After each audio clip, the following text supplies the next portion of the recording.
Big Bang Theory. Season 1 Episode 12. Series 01 Episode 12 The Jerusalem Duality Scene, the University Cafeteria. Sheldon. Here's the problem with teleportation. Leonard. Lay it on me. Sheldon. Assuming the device could be invented which would identify the quantum state of matter of an individual in one location and transmit that pattern to a distant location for reassembly, you would not have actually transported the individual. You would have destroyed him in one location and recreated him in another. Leonard. How about that? Sheldon. Personally, I would never use a transporter. Because the original Sheldon would have to be disintegrated in order to create a new Sheldon. Leonard. Would the new Sheldon be in any way an improvement on the old Sheldon? Sheldon. No, he would be exactly the same. Leonard. That is a problem. Sheldon. So, you see it too. Cultural reference. Teleportation, quantum state of matter, transporter. Concepts commonly explored in science fiction, particularly Star Trek. Expression. This opening demonstrates Sheldon's intensely literal and scientifically rigorous interpretation of science fiction technology, leading to a darkly humorous philosophical debate about personal identity. Leonard's dry humor, would the new Sheldon be in any way an improvement? Highlights his constant exasperation with Sheldon's self-centeredness. Dr. Gablehauser, arriving, Dr. Hofstadter, Dr. Cooper. Together, Dr. Gablehauser. Gablehauser. Gentlemen, I'd like you to meet Dennis Kim. Dennis is a highly sought-after doctoral candidate and we're hoping to have him do his graduate work here. Leonard. Graduate work, very impressive. Gablehauser. And he's only 15 years old. Sheldon. Not bad, I myself started graduate school at 14. Expression. The introduction of Dennis Kim as a child prodigy immediately triggers Sheldon's competitive nature and his need to assert his own intellectual superiority by recalling his slightly earlier start in graduate school. Dennis. Well, I lost a year while my family was tunneling out of North Korea. Leonard. Advantage Kim. Geographical, political reference. North Korea, Pyongyang, refers to the totalitarian state, known for its oppressive regime and strict control over its citizens. Expression. Dennis's matter-of-fact revelation of a traumatic, life-threatening experience in North Korea immediately underscores Sheldon's privileged existence and trivializes his boasts, winning advantage in the implicit competition. This is a moment of dark humor derived from the stark contrast between their backgrounds. Dennis. I already know you're not. You don't have an open science grid computer or a free electron laser, and the string theory research being done here is nothing but a dead end. Sheldon. Excuse me, that is my research, and it is by no means a dead end. Dennis. Well, obviously you don't see it yet, but trust me, you will. Scientific concepts. Open science grid computer, free electron laser, string theory, advanced scientific equipment, and a theoretical framework in physics. Expression. Dennis's immediate and brutal assessment of the university's scientific shortcomings and Sheldon's research, highlighting his intellectual arrogance and his ability to cut directly to the core of Sheldon's insecurities. Sheldon's immediate defensiveness shows how deeply Dennis's words affect him. Gablehauser. Dennis, we discussed this, we're in the process of updating our equipment, and we welcome your input on our research goals, and we've agreed to look the other way if you want to use up to 20% of the grant money you attract to smuggle your grandfather out of Pyongyang. We want him here, boys, make it happen. Leonard. Yes sir. Sheldon. You can count on us, we're on it. What the hell do you mean, dead end? Expression. Gablehauser's extreme measures to secure Dennis, including overlooking potential ethical breaches, smuggle your grandfather out of Pyongyang, and leveraging the main characters, emphasize the high stakes of Dennis's recruitment. Sheldon's immediate return to defending his research, despite the serious context, shows his single-minded focus on his work and ego. Dennis. I mean, the whole landscape of false vacuums in string theory could be as large as 10 to the 500th power. In addition, ooh, look, chocolate milk. Sheldon. I sense a disturbance in the force. Leonard, in a Yoda voice. A bad feeling I have about this, Scientific notation. 10500, an incredibly large number, used to illustrate the vast complexity of string theory. Cultural reference. Disturbance in the Force, Yoda voice, a bad feeling I have about this, iconic lines in character voice from Star Wars. Expression. Dennis's casual dismissal of Sheldon's research, using complex scientific jargon, is immediately followed by a childlike distraction, highlighting his dual nature as a genius and a child. Sheldon and Leonard's Star Wars references underscore their shared nerd culture and their immediate sense of doom at the arrival of this new intellectual rival. Scene. A corridor. Leonard. So, Dennis, how long have you been in America? Dennis. A year and a half. Leonard. No kidding, you speak English really well. Dennis. So do you. Except for your tendency to end sentences with prepositions. Leonard. What are you talking about? Dennis. That. Expression. Dennis's insufferably smug and grammatically correct correction of Leonard, immediately establishing his pedantry and intellectual superiority over even Leonard. Sheldon. He's not wrong. All right, and this is my office. Dennis. Is this part of the tour? Sheldon. Nope. Goodbye. Expression. Sheldon, despite his frustration, acknowledges Dennis's correctness. His immediate attempt to dismiss Dennis from his office, showing his territoriality and insecurity when faced with a perceived threat. Sheldon. Oh, all right, this is my desk, these are my books, this is my door, please close it behind you. Goodbye. Expression. Sheldon's begrudging, and incredibly brief, tour of his office, emphasizing his continued desire for Dennis to leave. Dennis. Looks like you're doing work in quantum loop corrections. Sheldon. Keen observation, goodbye. Dennis. You see where you went wrong, don't you? Sheldon. Leonard. Leonard. Huh, yeah? Sheldon. Get him out. Scientific concept. Quantum loop corrections, a specific area of quantum field theory. Expression. Dennis's quick and accurate assessment of Sheldon's work, immediately followed by a direct challenge to Sheldon's intelligence. You see where you went wrong? Sheldon's terse and increasingly desperate pleas to Leonard to remove Dennis highlight his deep intellectual insecurity. Dennis. It's startling to me you haven't considered a Lorentz invariant field theory approach. Sheldon. You think I haven't considered it? You really think I haven't considered it? Dennis. Have you considered it? Sheldon. Get him out. Leonard. Scientific concept. Lorentz invariant field theory, a concept in theoretical physics. Expression. Dennis's relentless questioning of Sheldon's work, directly challenging his intellectual thoroughness.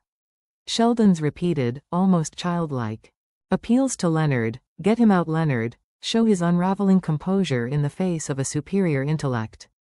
Dennis. Wow, you won the Stevenson Award. Sheldon. Yes, in fact I am the youngest person ever to win it. Dennis. Really, how old? Sheldon. 14 and a half. Dennis. You were the youngest person ever to win it. Leonard. It's like looking into an obnoxious little mirror, isn't it? Expression. Dennis's polite inquiry about Sheldon's award turns into a moment of schadenfreude for Leonard. Dennis subtly challenges Sheldon's claim of being the youngest, implying he might beat it, and Leonard's observation about Dennis being an obnoxious little mirror perfectly encapsulates Sheldon's own personality, highlighting the irony of him facing his own flaws in another. Scene. The living room of the apartment. Penny. To Raj. This is really delicious, isn't it? Raj looks uncomfortable, then nods. Still can't talk to me unless you're drunk, huh? Shakes head. Oh, sweetie, you are so damaged. Expression. This scene quickly re-establishes Raj's selective mutism, specifically with women, his awkward discomfort, and Penny's empathetic but exasperated understanding of his damaged nature. Howard. Hey, I'm damaged too. How about a hug for Howie? Penny. Sure. Raj. Hug Howard. Expression. Howard's attempt to gain sympathy and affection, and Penny's clever redirection of the hug to Raj, highlighting her playful manipulation and Raj's continued awkwardness. Sheldon. Dramatically. Leonard.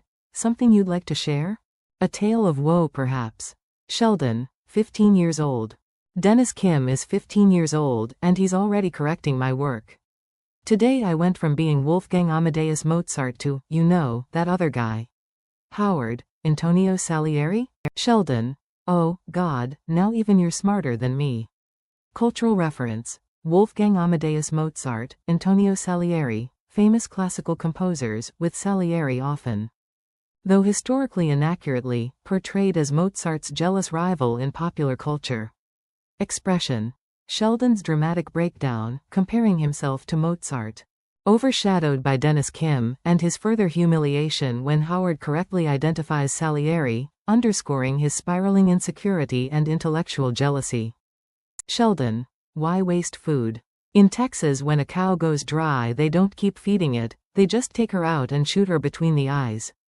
Penny. I'm confused, did Sheldon stop giving milk? Expression.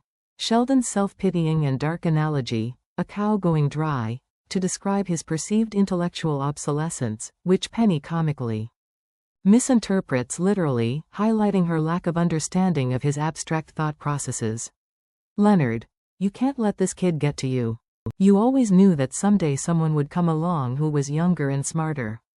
Sheldon. Yes, but I assumed I would have been dead hundreds of years, and that there would be an asterisk by his name because he would be a cyborg. Expression. Sheldon's grandiose and self-serving expectations about his intellectual legacy, revealing his belief that any superior intellect would have to be either posthumous or inhuman, a cyborg, showing his deep-seated arrogance. Penny. So, you've got a bit of competition. I really don't see what the big deal is. Sheldon. Well, of course you don't, you've never excelled at anything. Expression. Penny's pragmatic dismissal of Sheldon's distress, met with Sheldon's typically blunt and insulting put-down of her lack of academic achievement. Penny. I don't understand, exactly how. Did he get any friends in the first place? Howard. We liked Leonard. Expression. Penny's direct question about Sheldon's social appeal is met with Howard's truthful and concise answer, highlighting that Sheldon's friendships are largely a byproduct of Leonard's. Sheldon. Yes. That's what a rational person does when his entire life's work is invalidated by a post-pubescent Asian wunderkind. He ceases his fruitless efforts, he donates his body to scientific research. And he waits to die. Penny. You know, I'm confused again, is he waiting, or do we get to shoot him between the eyes? German word. Wunderkind, a child. Prodigy. Expression. Sheldon's dramatically fatalistic pronouncement of his intellectual demise, full of scientific and self-pitying flourishes. Penny's continued literal interpretation of his shooting a cow analogy provides a darkly humorous callback and emphasizes her exasperation. Scene. The same, later that night. Sheldon. But, since the arrival of Dennis Kim has rendered my research pointless, I just have to find something else to focus on. Leonard. Great. Sheldon. So I've decided, I'm going to collaborate with you. Leonard. Great. Expression. Sheldon, having seemingly recovered from his despair, now believes his pointless research means he needs a new focus, Leonard's work. Leonard's increasingly unenthusiastic, great highlight his impending doom. Sheldon. What exactly is it you do? I know you chatter on about it all the time, but I've never really paid attention. Expression. Sheldon's utter disregard for Leonard's work despite living and working with him, immediately followed by his arrogant assumption that he can now take over. Leonard. Okay, well, right now I'm designing an experiment to study the soft component of cosmic radiation at sea level, but I really don't need any help. Sheldon. Oh, sure you do. Now, see, what's this here in the schematic, is that a laser array? Leonard. Yes. Sheldon. No. What happens if you use argon lasers instead of helium neon? Leonard. It would blow up. Scientific concepts. Cosmic radiation, laser array, argon lasers, helium neon, specific terms related to physics. Research and laser technology. Expression. Sheldon's immediate and confident, but often wrong, interjections into Leonard's work, attempting to improve it. His suggesting a change that would cause an explosion highlights his lack of practical knowledge despite his theoretical brilliance. Sheldon. Pretty sure's not very scientific. Is this how you normally work, just hunches and guesses and stuff? Leonard. Okay, Sheldon, I understand that you're going through a bit of a career crisis. You're searching for some other area where you can feel valuable and productive, but I need to tell you something and I want you to listen carefully. Sheldon. All right, Leonard. Go away. Sheldon. If you're concerned about sharing credit with me, your name can go first. I'm going. Expression. Sheldon's condescending critique of Leonard's scientific method, leading to Leonard's exasperated and direct order for Sheldon to leave. Sheldon's final, self-serving offer to let Leonard have first billing for a collaboration he doesn't want highlights his enduring narcissism. Scene. Howard's lab. Howard, into phone. It's a small brown paper bag, Ma, I'm looking at it right now. Pause. Why would I make that up? There's no ding-dong in it. Pause. How are 2 ding-dongs tomorrow? Going to help me today? Expression. Another peek into Howard's codependent relationship with his mother, where she calls to micromanage his snacks and he responds with childish frustration. Ding-dong likely refers to a snack cake. Sheldon, entering, so, this is engineering, huh? Howard, into phone, I'll talk to you later. Sheldon, engineering, where the noble semi-skilled laborers execute the vision of those who think and dream. Hello, Oompa Loompas of science. Cultural reference. Oompa Loompas, small, orange-skinned factory workers from Charlie and the Chocolate Factory. Implying subservient and simple laborers. Expression. Sheldon's condescending and insulting definition of engineering, positioning himself as the thinker, and engineers as mere laborers. His Oompa Loompas of science is a classic example of his intellectual snobbery. Howard, a small payload support structure for a European science experimental package that's going up on the next space shuttle. Sheldon, really, how does it work? Howard, when this is done, it will be attached to the payload bay and the sensor apparatus will rest on it. Sheldon, so it's a shelf? Howard, no, you don't understand. During acceleration it needs to stay perfectly level and provide, okay, it's a shelf. Scientific, engineering concepts. Payload support structure, payload bay, sensor. Apparatus, space shuttle. Terms related to aerospace engineering. Expression. Sheldon's ability to reduce complex engineering to simplistic terms, so it's a shelf? Deflating Howard's pride in his work and highlighting his fundamental disinterest in anything outside his own field. Sheldon. Now, I notice you're using titanium, did you give any consideration to carbon nanotubes? They're lighter, cheaper and half twice the tensile strength. Howard. Sheldon, there's a diploma in my office that says I have a master's in engineering. Sheldon. And you also have a note from your mother that says I love you, Bubula. But neither of those is a cogent argument for titanium over nanotubes. Scientific concepts. Titanium, carbon nanotubes, tensile strength, materials and their properties in engineering. Expression. Sheldon's intellectual superiority in questioning Howard's engineering choice, backed by advanced materials knowledge. His dismissal of Howard's master's degree, and his mother's note, is a blunt and personal insult, showing his lack of respect for credentials when he believes he's right. Howard. Sheldon. Sheldon. Yes. Howard. Go away. Sheldon. Did Leonard tell you to say that? Howard. No, I thought of it all by myself. Sheldon. It can't be a coincidence. There must be some causal link I'm missing.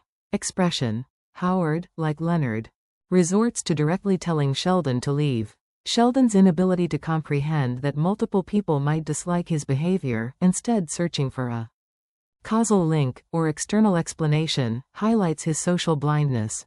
Scene. Raj is exiting his office.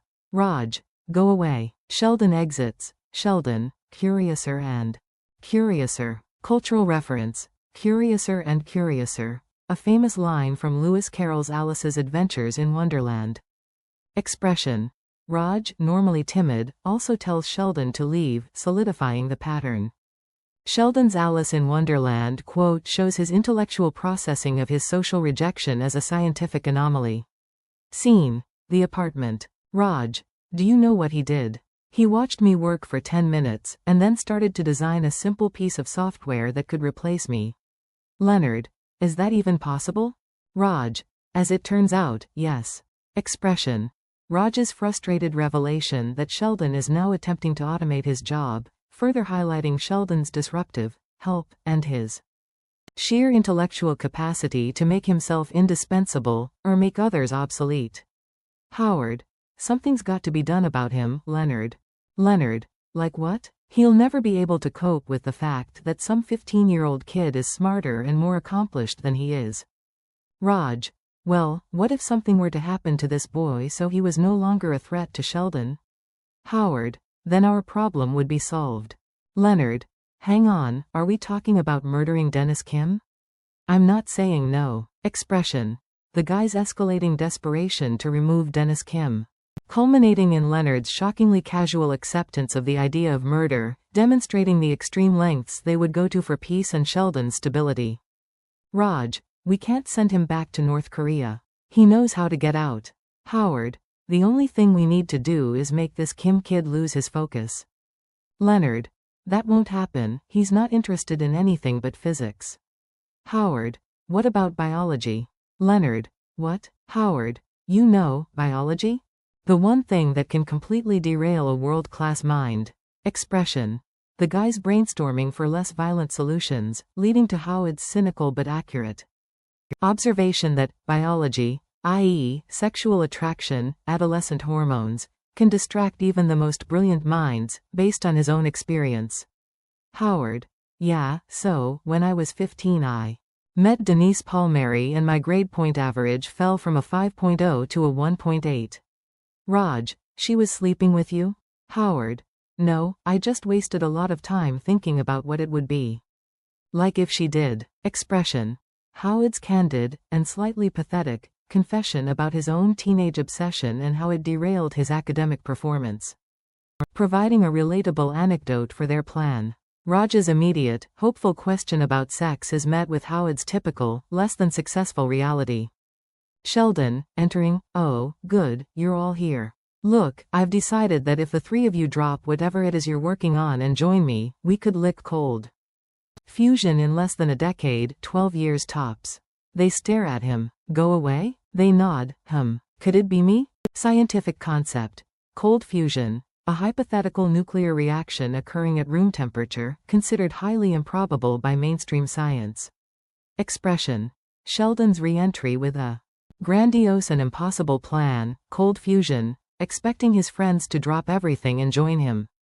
Their collective silence and subsequent nods to his go away confirm their rejection, leading to Sheldon's rare, fleeting moment of self-awareness, could it be me? Which he quickly dismisses. Scene. Outside Penny's apartment. Howard. We need a hot 15-year-old Asian girl with a thing for smart guys. Penny. What? Leonard. Howard, that's racist. Any 15-year-old girl will do the trick. Penny slams door. Raj. It's possible she may have misunderstood us. Expression. Howard's immediate and specific, and problematic, request for a hot 15-year-old Asian girl, which Leonard tries to correct by simply removing the Asian part, still maintaining a creepy element. Penny's immediate and disgusted reaction, slamming the door, highlights the inappropriateness of their request, and Raj's understated comment points to their social ineptitude. Scene. Sheldon's office. Sheldon. Something remarkable. Since my prospects for the Nobel Prize in Physics have disappeared, thank you very much, I've decided to refocus my efforts and use my people skills to win the Nobel Peace Prize. Look, I'm going to solve the Middle East crisis by building an exact replica of Jerusalem in the middle of the Mexican desert. Cultural, political reference. Nobel Prize in Physics, Nobel Peace Prize, Middle East crisis, Jerusalem, Mexican desert.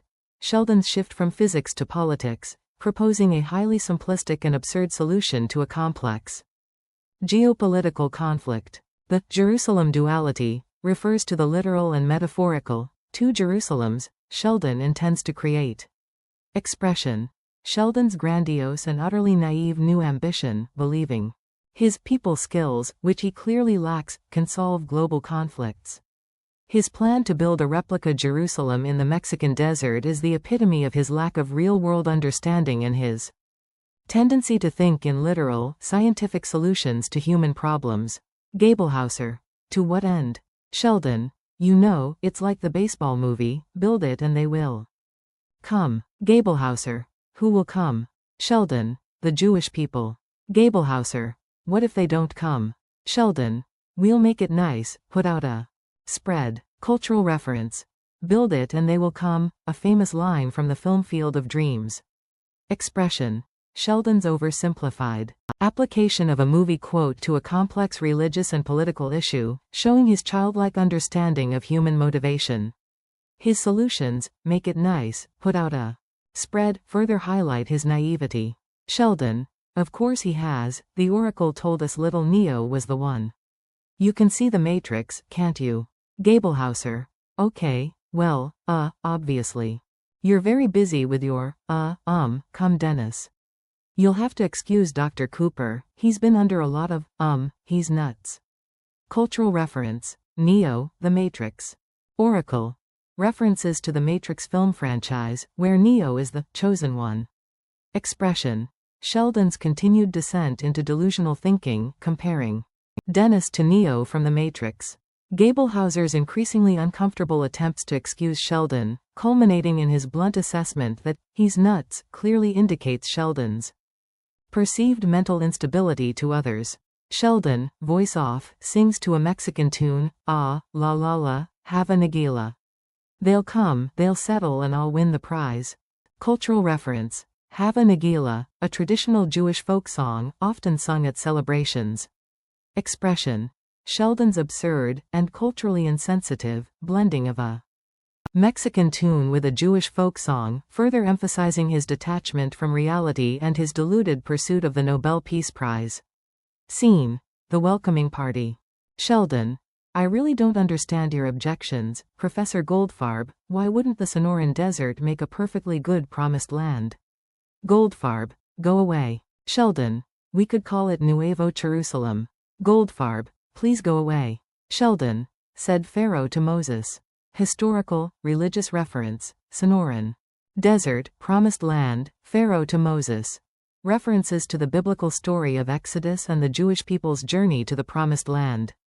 Expression. Sheldon's relentless and illogical arguments for his Nuevo Jerusalem to a Jewish professor, completely oblivious to the cultural and religious sensitivities, again met with a simple, go away. Sheldon's final, pedantic, and misapplied biblical reference, said Pharaoh to Moses, shows his inability to read a room. Gablehauser. Why are all these young women here? Leonard. It's take your daughter to work day. Gablehauser. Really, I was not aware of that. Raj. Oh, yes. There was a very official email that was sent to everyone whose insurance files indicated they had daughters between the ages of 14 and 16. Expression. Leonard and Raj's convoluted and unbelievable lie about take your daughter to work day to cover their scheme to distract Dennis, highlighting their collective effort and Raj's attempt to sound official. Leonard. Okay, so we now have a socially awkward genius in a room full of attractive age-appropriate women. Howard. All he has to do now is hook up with one of them. The look at Dennis, who is picking his ear. Leonard. Does anyone else see the flaw in this plan? Raj. We need a social catalyst. Expression. The guy's realization that their brilliant scientific mind, Dennis, is still a socially awkward teenager, and that their plan needs a social catalyst. Dennis picking his ear is a perfect visual cue to his awkwardness. Leonard. Like what? We can't get 15-year-old girls drunk. Howard. Or can we? Leonard. No, we can't. Howard. I don't think you mean we can't. I think you mean we shouldn't. Expression.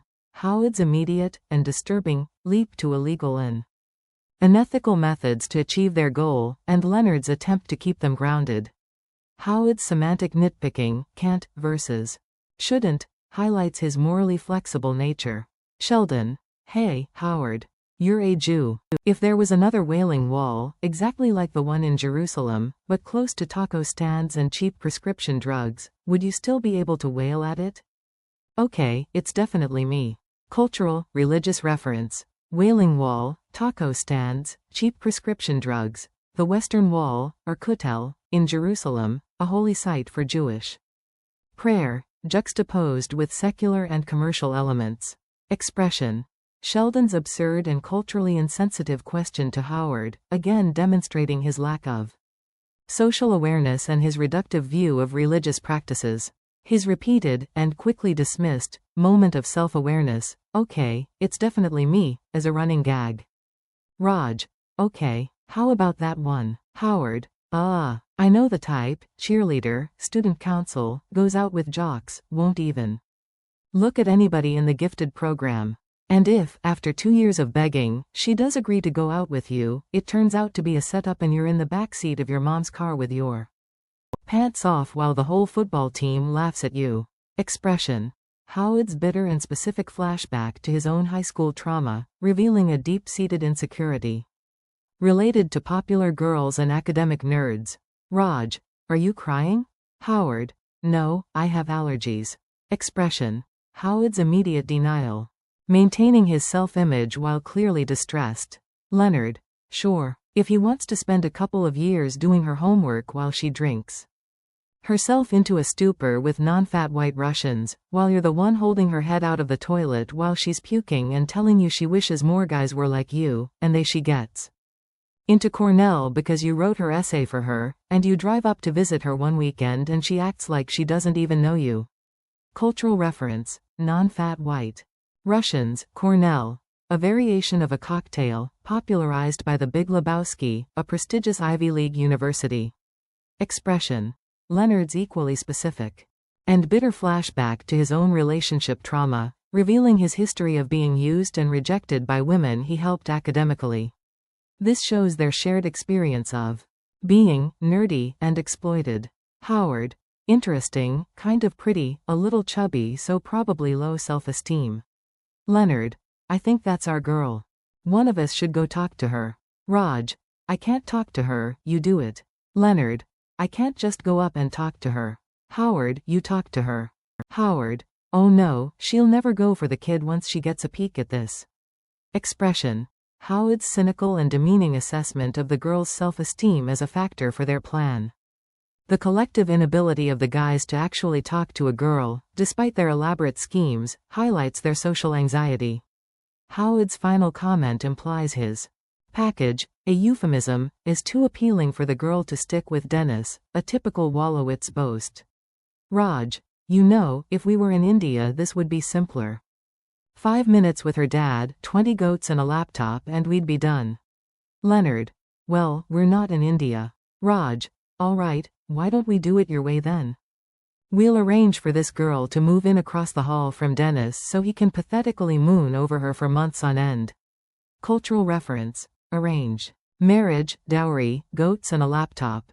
Raj's culturally specific, and highly stereotypical, suggestion for acquiring a partner, highlighting his perspective.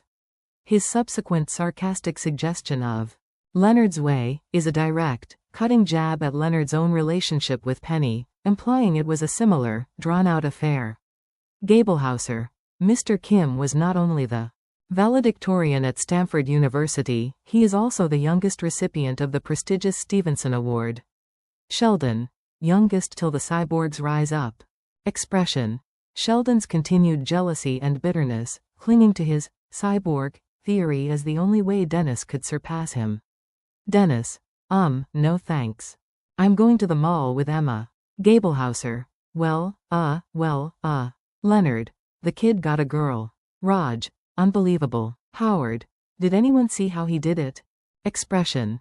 Dennis's casual dismissal of the welcoming party and his groundbreaking research in favor of going to the mall with a girl, perfectly fulfilling the guy's plan, albeit unintentionally on Dennis's part. The guy's shock and immediate questions about how he did it highlights their own social awkwardness. Sheldon. To Gablehauser. Don't worry.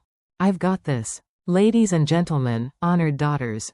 While Mr. Kim, by virtue of his youth and naivety, has fallen prey to the inexplicable need for human contact, let me step in and assure you that my research will go on uninterrupted, and that social relationships will continue to baffle and repulse me.